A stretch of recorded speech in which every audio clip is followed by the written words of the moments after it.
Lately, I've noticed that Japan really lets you be creative, and as someone who enjoys drawing as a hobby, I guess you could say creativity flows through my veins, which goes hand in hand with all the creative things that Japan has to offer.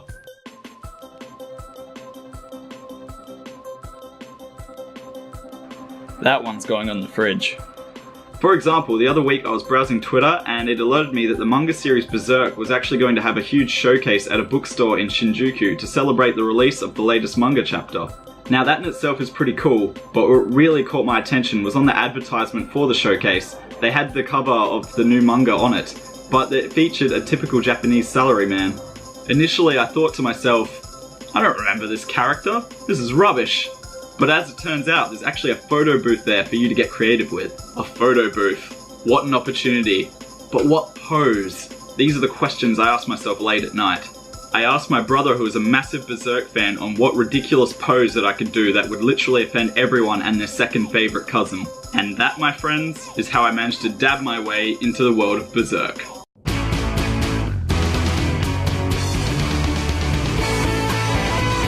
While the creative aspect of this was the photo booth, and it may not be for everyone, especially since it was based around the manga Berserk, there is one thing in Japan that everyone can agree on that they love.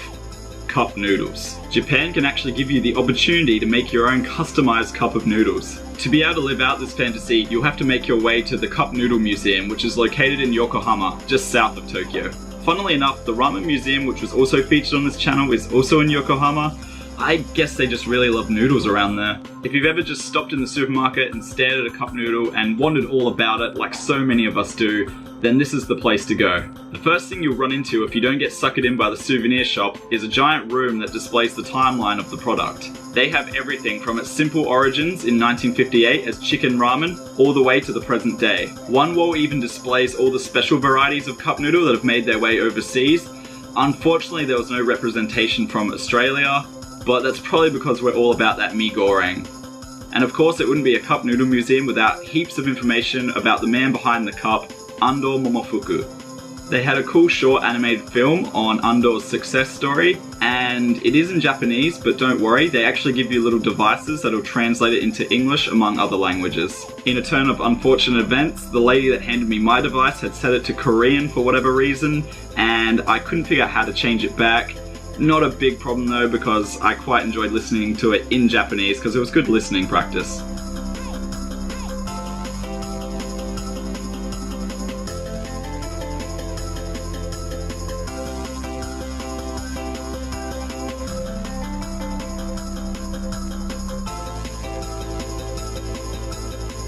After having a little look around, we headed to the main appeal of the place, the My Cup Noodle Factory. In basic, you start from scratch and buy an empty cup and make the cup noodle of your dreams.